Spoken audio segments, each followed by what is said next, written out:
Hoje Metrópolis entrevista a mastologista Maria Júlia Callas. Ela é presidente da Sociedade Brasileira de Mastologia lá no Rio de Janeiro, oncologista da Rede DOR, e ela também conduziu um estudo sobre a relação entre o câncer de mama e pessoas trans, tanto homens quanto mulheres trans, e como a relação dos hormônios usados pode aumentar a incidência da doença nessa população. A gente conversa um pouco com a doutora sobre o atendimento e o acolhimento dessas pessoas. Bom, doutora, obrigado por separar esse tempo para conversar com a gente e falar sobre uma pauta que ao mesmo tempo é importante e bastante invisibilizada.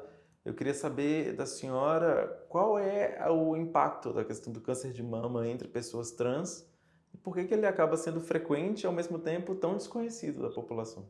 Bom, obrigada pelo convite, pela oportunidade. Eu acho que essa troca é muito importante, que a gente está falando de um assunto, como você mesmo colocou, chega a ser quase invisível, e isso tem que ser falado, tem que ser entendido, não só pela sociedade como um todo, mas também pela classe médica, pelos profissionais da área de saúde, que também precisam ser orientados com relação a lidar, né, com a situação. Câncer de mama, outros cânceres, claro, eu vou falar de câncer de mama porque eu sou mastologista, mas os cânceres de uma forma em geral, a população trans, especificamente dessa comunidade, porque é uma população que faz uso de medicações hormonais por longos períodos, que deseja cirurgias diferentes, né, em relação quando falamos mamas, mas quando a gente fala de câncer, eu acho que a gente tem que abranger mais, abrir mais esse guarda-chuva, esse leque e falar da população LGBT, que é a PN+, como um todo, né? O que nós temos assim de dados da literatura? Vemos que esta comunidade, e especificamente da população trans, é uma população que tem menos acesso aos serviços da área de saúde de uma forma em geral. E por que menos acesso? Até pelo preconceito que essa população sofre quando ela é atendida. Por ela ter menos acesso, ela faz menos exames de rotina, de rastreio, de prevenção. É uma população que tem hábitos de vida não tão, digamos assim, adequados como uma prevenção de um câncer, ou seja, são populações que têm um índice maior de obesidade, de sedentarismo, menor cobertura vacinal, uso de drogas, uso de álcool, tabagismo em excesso, e tudo isso faz com que sejam fatores de predisposição ao câncer mais acentuados, né, do que da população em geral. Quando a gente fala nesses riscos, nós sabemos que isso não é via apenas SUS, via Rio de Janeiro, via Brasil. Eu estou falando disso num sistema mundial. A gente pode falar isso num sistema privado e num sistema de assistência via governamental. E isso a gente vê esses dados em todo o país e fora do país também. Então, são pessoas que têm menos acesso, que se cuidam menos, então elas aderem menos a rastreios, a tratamentos, a uso de medicações, a segmentos, a diagnósticos, cirurgias e segmentos com relação doenças crônicas não transmissíveis, especificamente o câncer aqui. A senhora falou um pouco sobre fatores evitáveis que estão aí em jogo, mas a gente tem também alguns desses fatores evitáveis, como consultas de rotina, como acompanhamento médico, que na verdade eles não são propriamente evitáveis para essa população, porque ela está sendo alijada disso, né? Ela está sendo afastada. Com certeza, ela é afastada por preconceito, por falta de informação dos profissionais da área de saúde. Vamos fazer uma correlação muito simples, por exemplo, quando a gente vai para o Outubro Rosa, né, prevenção do câncer de mama, a gente fala das mulheres, prevenção do câncer de mama na mulher. E nós temos muito trans masculino, homem trans, que ainda não foi submetido à sua cirurgia de remoção das mamas, e ele tem mama. E essa campanha, digamos assim, não chega a essa população. Então, até a falta de informação, até a falta de abertura das campanhas, temos que levar em consideração como não acesso, a pessoa acaba não tendo o acesso a essa informação e não faz o seu exame diagnóstico. E pensando um pouco no estudo que a senhora conduziu, eu queria saber um pouco mais sobre que impactos que a senhora observou nessa interação, tanto de restrição da literatura, né, da comunidade médica, quero dizer, e desses impactos também do uso de hormônios, desses fatores evitáveis que a senhora observou. Qual é a correlação que o estudo apontou? Exato, isso é muito importante, porque apesar de já existirem alguns estudos, ainda falta literatura robusta, ou seja, literatura de peso, com uma casuística importante para a gente avaliar os riscos. Eu acho que vale a pena aqui a gente definir o que é um homem trans e a mulher trans. Né? O homem trans ou transmasculino é aquela pessoa que nasce no seu sexo biológico feminino, porém se identifica com o sexo masculino. Então, a cirurgia que essa pessoa deseja, não todas desejam a cirurgia, mas a cirurgia que essa pessoa deseja é a remoção das mamas, que nós chamamos de mastectomia masculinizadora. Esta pessoa, para adquirir suas características masculinas, ela faz uso do hormônio masculino, a testosterona. Já a mulher trans, né, ou um transfeminino, é a pessoa que nasce no seu sexo biológico masculino, porém se identifica como uma mulher. Então, o desejo dessa população é o aumento do volume mamário, que isso pode ser adquirido com o uso de hormônios femininos, no caso no estrogênio, e com cirurgias que podem também ser realizadas colocando-se próteses, as próteses de silicone, da mesma forma que se usam nas mulheres cisgênero, nós podemos utilizar nas mulheres trans. Então, são duas situações importantes de uso de hormônios em dosagens altas por períodos muito longos. Quando a pessoa se identifica como uma pessoa trans, ela pode ser numa fase ainda infanto-puberal, e isso no decorrer da vida dela. Então, o que a literatura questiona é qual é a relação entre o uso desses hormônios e o câncer de mama. E isso a gente ainda não tem dados robustos na literatura, porque a gente não sabe por quanto período do uso desse hormônio poderia desencadear o câncer, né? E as dosagens desses hormônios. O que a literatura já tem muito bem caracterizado é que, no caso da mulher trans, aquela mulher que usa o estrogênio para aumentar o volume da mama, essa mama se desenvolve igual a de uma mulher. Então, essa pessoa pode ter doenças benignas, ou seja, não câncer, ela pode apresentar outras doenças benignas que as mulheres cis apresentam, e há um aumento um pouco maior também da possibilidade de ter câncer de mama. Então, uma mulher trans tem uma incidência um pouco maior de câncer de mama do que um homem cis, que não tem mama e não usa hormônios. Porque o câncer de mama em homem também é uma realidade, não é tão comum, é uma doença muito rara no homem, mas tem. Então, mulher trans, você aumenta um pouco mais esse risco. Já no homem trans, ele usa testosterona. E a mama, ela fica como se ela fosse mais de aspecto, ela muda um pouco a textura da mama, esse uso da testosterona, e a mama fica como se fosse um pouco mais gordurosa. Mas isso não está comprovado na literatura, que é uma proteção contra o câncer.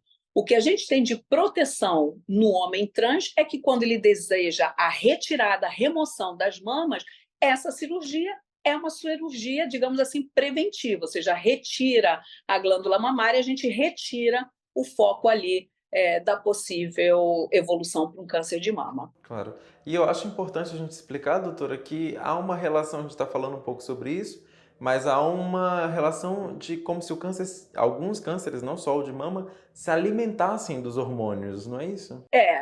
A gente não gosta de usar muito essa coisa da alimentação, mas sim, sabemos que alguns estímulos hormonais, da dependência das dosagens, do período de uso, e se a pessoa tem algum fator associado que possa aumentar esse risco, poderia desenvolver um câncer de mama. Mas isso, assim, de forma definitiva, com literatura confiante, robusta, a gente ainda não tem esses dados, nem aqui no Brasil, nem em literatura estrangeira. E eu acho também importante a gente complementar uma coisa que a senhora já trouxe, mas é interessante pensar como alguns casos que a senhora tem observado, enfim, de como é o atendimento, por exemplo, de uma mulher trans que quer fazer uma mamografia. Ela se sente acolhida nos hospitais? Como é feito esse processo?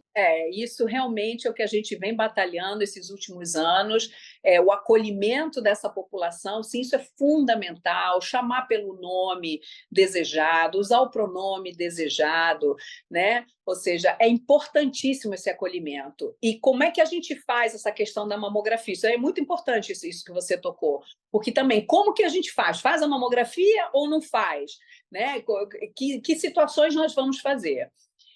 Existem alguns consensos, algumas sociedades que já estipularam que para a mulher trans que usa hormônios por mais de 5 anos, independente dela ter prótese ou não, ela deve fazer sua mamografia anual. Isso é muito importante para o rastreio do câncer de mama.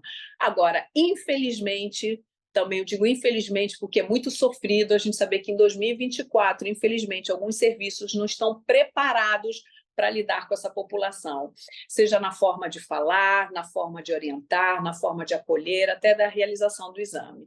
Isso eu digo assim com realmente ainda uma tristeza, mas a gente está vindo aí nessa empreitada, nessa luta, nessa questão da conscientização de todos, né? Porque é desde a recepção até o técnico que vai fazer o exame e o médico que vai dar esse laudo. Todos eles têm que estar conscientes desse atendimento, desse acolhimento e desse tipo de informação. E pensando um pouco sobre isso e sobre a posição que o senhor ocupa, como tem sido feito esse trabalho para fazer esse tipo de educativo, como é que tem sido feito esse treinamento das pessoas, dos profissionais de saúde para fazer esse acolhimento? Excelente. Bom, eu sou professora de faculdade, né? Lido com o terceiro ano de medicina, especificamente saúde da mulher. Isso já na faculdade está sendo disseminado, né? O acolhimento, a forma de atendimento, a forma do que fazer, né, com o paciente, seja no câncer de mama, seja no câncer de colo uterino, que é a nossa área. Claro que a gente tem a parte da urologia, falando do câncer de próstata, mas isso eu venho batalhando desde a formação para essas pessoas terem a consciência, né, de que isso é uma realidade.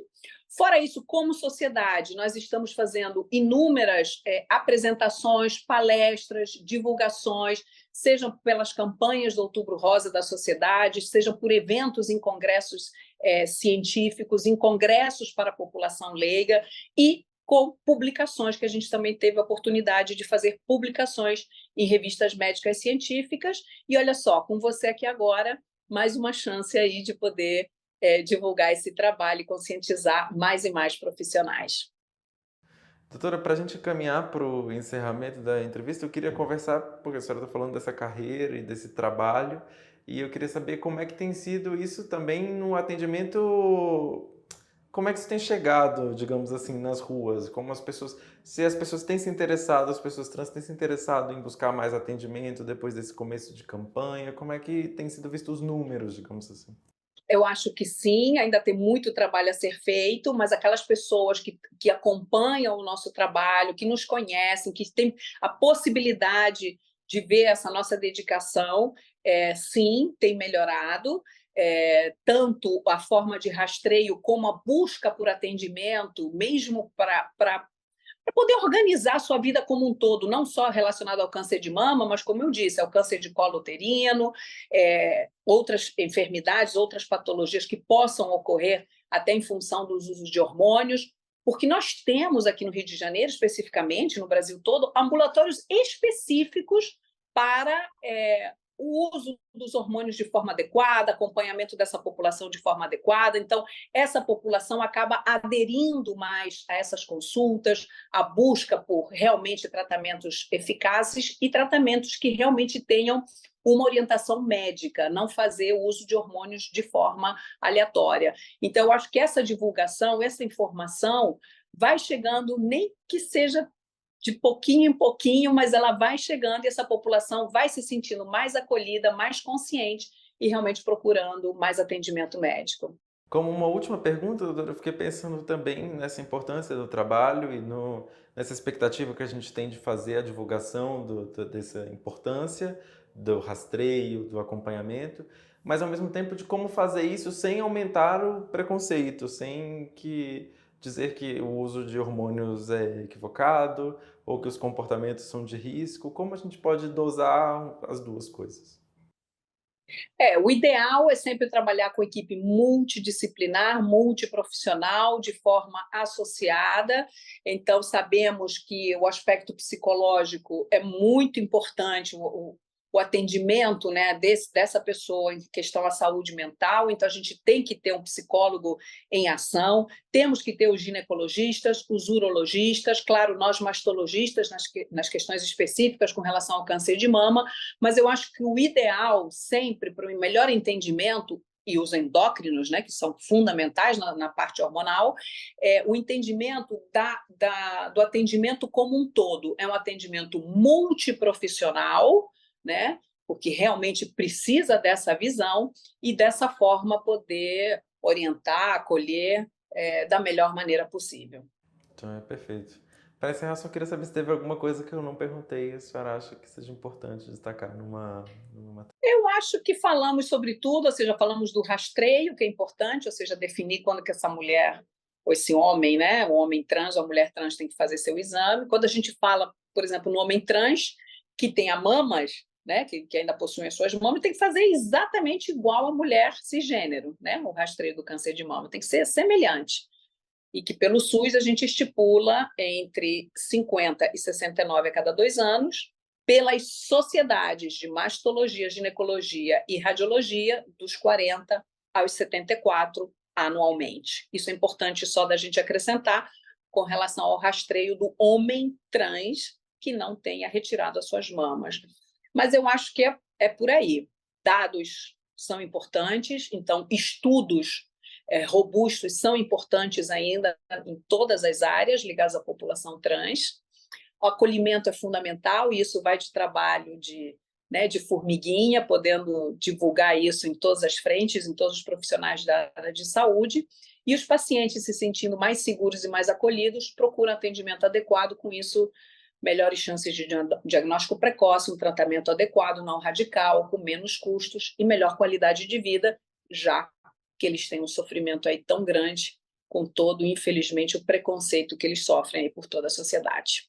Perfeito. Doutora, muitíssimo obrigado. Se a senhora me permitir uma adição de uma última pergunta, só porque a gente não tocou nisso, eu acho que seria interessante falar sobre a diferença e se há alguma diferença no tratamento público e no tratamento privado, as pessoas trans que a senhora tem acompanhando. Olha, o tratamento multiprofissional ele tem que ocorrer independente de ser um serviço público ou privado. Isso é fundamental porque um profissional sozinho não vai conseguir englobar todas as visões, né, que a gente tem que ter com relação ao tratamento. Então, o tratamento multiprofissional é semelhante. O que pode mudar talvez seja o acesso a alguma medicação ou né, algum acesso a uma medicação, talvez acessos diferentes, e a relação com relação aos exames, né? Aqueles exames bem na rotina que se fazem para acompanhamento, principalmente com as dosagens hormonais, os usos dos hormônios. Mas, de uma forma em geral, não tem essa diferença. Nós temos também cirurgias pelo SUS, né? Seja tanto da colocação do implante como a remoção da mama. Então, procedimentos cirúrgicos acontecem, atendimento multiprofissional acontece, o atendimento com relação ao uso da medicação hormonal ocorre. A questão seria mais a agilidade, a facilidade em realizar estas situações específicas, mas ambos funcionam da mesma maneira. Sim. E também em suas deficiências, a senhora acha que seria da mesma maneira, nessas dificuldades de atendimento, nessa dificuldade de acolhimento, também estaria parecido? Quando são ambulatórios específicos para essa população, a gente vê que isso realmente fica bem mais suave, né? Se eu tenho uma endocrinologista que se propõe a fazer o tratamento hormonal para a reposição hormonal dessa população, a gente entende que essa pessoa está apta a fazer isto de forma esclarecedora e realmente com todo o seu acolhimento. Então, quando o profissional se dedica a esta área, eu acho que isso vem com mais tranquilidade para os pacientes.